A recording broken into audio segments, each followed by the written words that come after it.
বাহিৰত চকা জ্বলাই কিনে চাহ বনাইছোঁ। লাইন গেছটো বন্ধ হ'লে আমাৰ এনেকৈ চকা জ্বলাব হৈ আছিলে। মাটি কৰি চব কিমান মাটি ওলাইছে। এটা টেংকি বনিব।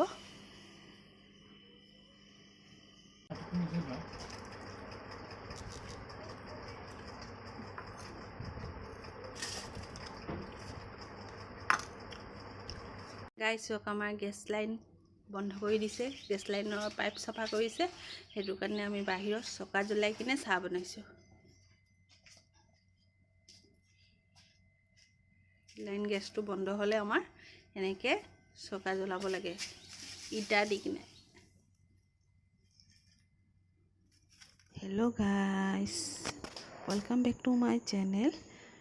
এইকেইদিন মই আপোনালোকক ভিডিঅ' দিব পাৰোঁ, সেইকাৰণে সৰু সৰুকৈ অলপ থুলমূলকৈ দেখাবলৈ বিচাৰিছোঁ। ঘৰৰ কাম চলি আছে। গাইছ আজিৰ পৰা আমাৰ ঘৰৰ কাম ষ্টাৰ্ট হৈছে। আকৌ কামত ধৰিছে আজিৰ পৰা। মাজত বহুত দিন বন্ধ হৈ আছিলে। মাটি কৰি চব কিমান মাটি ওলাইছে। এটা টেংকি বনিব।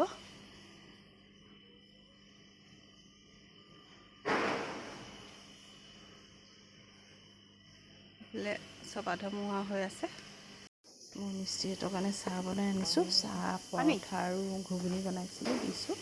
লগতে মানুহ এজন আহি আছে। ইটো সিটো কৰোঁতে টাইমেই নিমিলে। মাজতে স্কুলো গৈছোঁ, বেটাক আনিলোঁ। আকৌ এতিয়া মই বেটাক স্কুলৰ পৰা আনি তাক ভাতত খুৱাই কিনে মই খাবলৈ বহিছোঁ। আজি মোৰ খানাত আছিলে ডিমৰ অমলেট কাৰী আলুৰে আৰু মটৰ ঘুগুনি বনাইছিলোঁ। আৰু একো বনোৱা নাই, খিনিতেই খাইছোঁ বাৰু।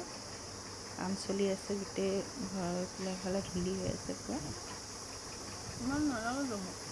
তেওঁলোকক ভিডিঅ' দিব পৰা নাই, সেইকাৰণে সৰুকৈ এটা ভিডিঅ' বনাইছোঁ।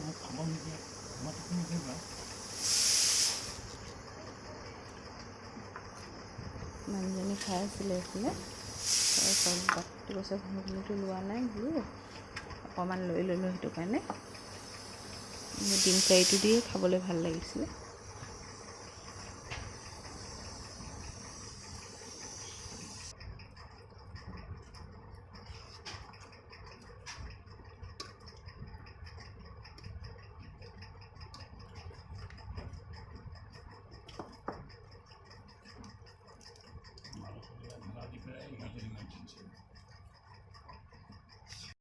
কাৰাটো কিমান কমপ্লিট হ'ল। এয়া হৈয়ে গ'ল আৰু কমপ্লিট। কালি ঢালাই হ'ব আৰু টেংকি বনিব। এই ওপৰলৈকে উঠিব। মাটি তললৈকে গৈছে পূৰা। গাইজ কেইদিনমান মই আপোনালোকৰ ওচৰত এনেকৈ সৰু সৰু ভিডিঅ'বোৰে দি থাকিম। আশা ৰাখিছোঁ আপোনালোকে মৰম দিব। আজিলৈ ইমানতে থৈছোঁ। আকৌ নতুন ভিডিঅ' এটাত দেখা হ'ব। Bye bye.